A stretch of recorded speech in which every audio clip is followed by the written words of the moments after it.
نحمده ونصلي ونسلم على رسوله الكريم اما بعد فاعوذ بالله من الشيطان الرجيم بسم الله الرحمن الرحيم وَإِذْ قَالَتِ الْمَلَائِكَةُ اور جب کہا فرشتوں نے یا مریم اے مریم ان اللہ اصطفاکی و طہرکی واصطفاکی علی نساء العالمین انا بے شک اللہ نے اصطفیٰ کی آپ کو چنا ہے منتخب کیا ہے و طہرکی اور آپ کو پاک بنایا ہے واصطفیٰ کی اور آپ کو چنا ہے تمام جہانوں کی عورتوں پر ظاہر ہے یہ وہی نبوت کی نہیں تھی، ویسے ہی اللہ شانہ نے فرشتے کے ذریعے ان سے خطاب فرمایا ان اللہ اصطفیٰ کی کہ بے شک اللہ نے آپ کو منتخب کیا ہے، دین کے لیے چنا ہے اور آپ کو باقی لڑکوں پر ایک امتیاز اور مقام عطا فرمایا اور آپ کو کرامات کے ساتھ مخصوص کیا اور بیت المقدس کی خدمت کے لیے آپ کو چنا، اصطفیٰ کی منتخب کرنا، چوز کرنا، وطہارہ کی اور آپ کو پاک کیا، پاک بنایا۔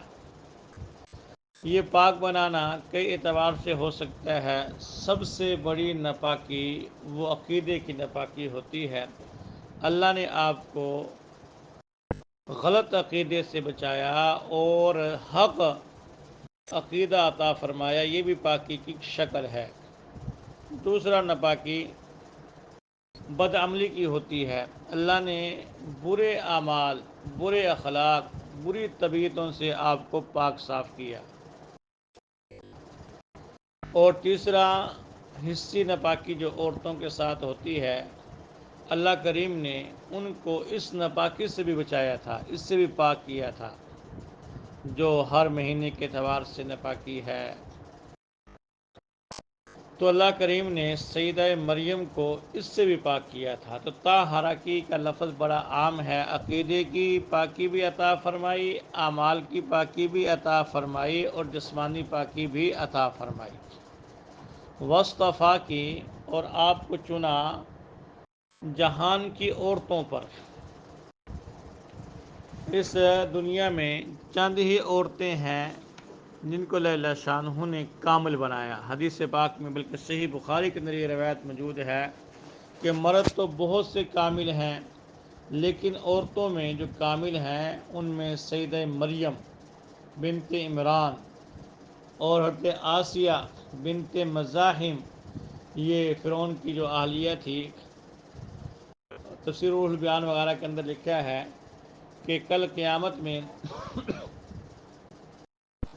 رب العزت جب عورتوں سے پوچھیں گے کہ بتلاؤ تم نیک اعمال کیوں نہیں کرتی تھی اور نمازیں کیوں نہیں پڑھتی تھی، تو ذرا سا بہانہ ہو، پیشاب کا، بچے کے، سردی کا، سر درد ہو تو نمازیں چھوڑ کے بیٹھ جاتی ہیں، شادی ہو تو شادی پہ تو پڑھتی کوئی نہیں نا، شادی وجہ سے معاف ہو جاتی ہے، پھر پوری زندگی روتی ہیں۔ جب شادی کا موقع ہوا اور اللہ شانہ نے خوشی عطا فرمائی، زندگی شروع کرنے کی توفیق عطا فرمائی نئے موڑ سے، اس پہ اللہ کی نافرمانی کرتی ہیں، پھر ساری زندگی روتی رہتی ہیں۔ تم نے بیج ہی غلط لگایا تو تمہیں سکون کیسے ملے؟ یہ بات بھی ذہن میں رکھیں کہ علماء نے بڑی وضاحت کے ساتھ لکھا ہے کہ اگر میاں بیوی کے تعلقات کے نتیجے میں نماز قضا ہو جائے اور اس کے بعد اللہ اولاد عطا فرما دیں اس کی وجہ سے، تو وہ اولاد نافرمان ہوگی۔ تو آج ہماری نافرمان جو اولاد ہے اس کی بڑی وجہ یہ ہے کہ ہم نمازیں قضا کر دیتے ہیں اس موقع پہ۔ شادی میں تو بڑے بڑے دینداروں کو دیکھا نماز نہیں پڑھتے، ہم نے حافظوں کو دیکھا وہ حفظ کرنے کے بعد بھی جب شادی آتی ہے نا کہتے ہیں بس سب تو یہ جوانی ہے، کون نماز پڑھے، کون صبح کو اٹھے، ابھی تو آرام سکون ہوا۔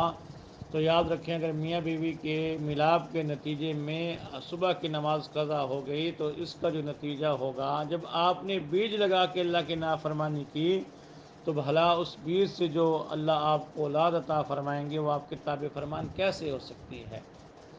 تو کل قیامت میں اللہ شان ہوں بلائیں گے عورتوں کو، اور یہ عذر بہانے کریں گی. یہاں بھی عذر بہانے کرتی ہیں، 100 سے بہانے گھڑ کے رکھتی ہیں.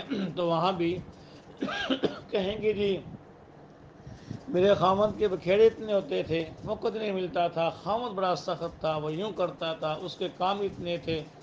تو اللہ کریم ان کی حجت کو توڑیں گے، بہانے کو توڑیں گے، اور فرمائیں گے آسیہ بنت مزاحم کو بلایا جائے گا.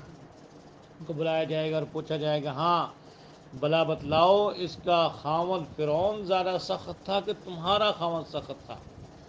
وہ تو جسم پہ زخم لگا کے اس میں مرچیں بھر دیتا تھا، ہاتھ پاؤں میں کیلیں لگا کے میخ لگا کے کھڑا کر دیتا تھا.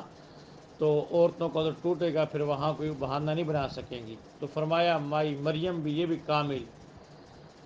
حضرت آسیہ بنت مزاحم یہ بھی. اور اللہ کے نبی نے فرمایا حضرت عائشہ صدیقہ کی تو فضیلت ایسے ہے جیسے شریر کی فضیلت ہوتی ہے تمام کھانوں پر.